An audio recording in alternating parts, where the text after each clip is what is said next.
Material management में सबसे पहले जो हम लोगों का एक प्रोसेस है उसको हम लोग कहते हैं मटेरियल कोडिफिकेशन। अब कोडिफिकेशन क्यों जरूरी है सबसे पहले ये जानेंगे, और कितनी टाइप्स के कोडिफिकेशन हम लोग कर सकते हैं। तो जनरली कोडिफिकेशन 2 टाइप्स के होते हैं। इसको हम लोग एक न्यूमरिक के तौर पर देखते हैं और दूसरा अल्फा न्यूमरिक। तो कोडिफिकेशन में इसलिए ज़रूरी है क्योंकि ये एक मटेरियल का यूनिक कोड दिया जाता है, यूनिक आइडेंटिफिकेशन कह सकते हैं। एग्जाम्पल के तौर पर समझे तो बहुत सारे, जैसे हम इंसानों में बहुत सारे इंसान सब एक जैसे होते हैं, अगर उनमें से नाम नहीं रखा जाए तो क्या होगा? एक दूसरे से बात करना मुश्किल होगा, एक दूसरे को बुलाना या किसी तरह का कन्वर्सेशन जो है हम लोग सही ढंग से नहीं कर पाएंगे। इसी कारण से हम लोग सब आदमी का नाम रखा जाता है, एक यूनिक, जैसे आधार बना हुआ है भी तो एक यूनिक कोड दिया हुआ है सबको।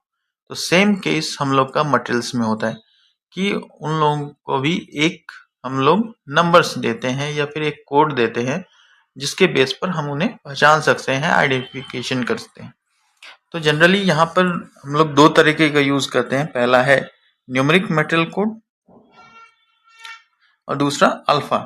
तो न्यूमरिक मटेरियल कोड में क्या है? न्यूमरिक मटेरियल कोड में हम लोग, जैसा कि नाम से है कि नंबर्स, न्यूमरिक मतलब 0 to 9 का यूज करते हैं।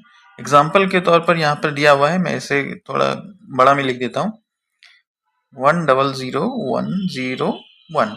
अब इसको हम लोग इस तरह आइडेंटिफिकेशन कर सकते हैं कि ये आगे का जो 10 है उसे हम लोग मान लेते हैं कि ये रॉ मटेरियल्स का ग्रुप है, मटेरियल का एक ग्रुप, उसका सब ग्रुप 01। तो 01 में क्या है? स्टील को मान लिए, और जो लास्ट का 01 है वो मटेरियल्स का सीरियल नंबर है। तो इस तरह एक मटेरियल्स का कोड हो गया, ये 6 डिजिट का मटेरियल्स का कोड हो गया, जिसको देख के ये कहा जा सकता है कि ये एक स्टील का कोई मटेरियल है और ये रॉ मटेरियल्स कैटेगरी के अंदर आते हैं। तो इसके अलावे और जो एक कोड आती है वो है अल्फा न्यूमरिक। इसके लेकिन कुछ एडवांटेज भी हैं, कुछ डिसएडवांटेज भी हैं। तो हम लोग पहले एडवांटेज और डिसएडवांटेज को भी देख लेते हैं। एडवांटेज क्या है? ये सिंपल और इजी टू यूज है, कंप्यूटर प्रोसेसिंग में फास्ट होता है क्योंकि इसमें सिर्फ न्यूमरिक है। तीसरा, सॉर्टिंग में आसान होता है कि आराम से हम लोग इसको सॉर्टिंग कर सकते हैं, फिल्ट्रेशन कर सकते हैं, और जैसा यूज है उस हिसाब से हम लोग इसको अरेंज कर सकते हैं। डिसएडवांटेज क्या है कि कोड को देखकर कभी कभी जो नए आदमी आते हैं या फिर जो नए ट्रेनी हैं वो लोग मटेरियल्स को नहीं पहचान पाते हैं। सिर्फ कोड को अगर देखा जाए तो थोड़ा मटेरियल्स को जानना मुश्किल होता है। ये वही समझ सकते हैं जिसके पास रेगुलरली यूज हो रहा है। दूसरा, मेमोरी बेस्ड पहचान नहीं होती। ठीक है, ये थोड़ा आदमी भूल जाता है। अगर ज़्यादा सब ग्रुप हो गए आपके कंपनीज में या इंडस्ट्री में, तो आपको फिर ये याद रखना मुश्किल हो जाता है कि मैं 01 रखा था तो वो किस कैटेगरी के लिए रखा था। ठीक है, तो इसमें थोड़े डिसएडवांटेज भी हैं। जनरली कंपनी ज़्यादातर अल्फा न्यूमरिक को यूज करना चाहती है।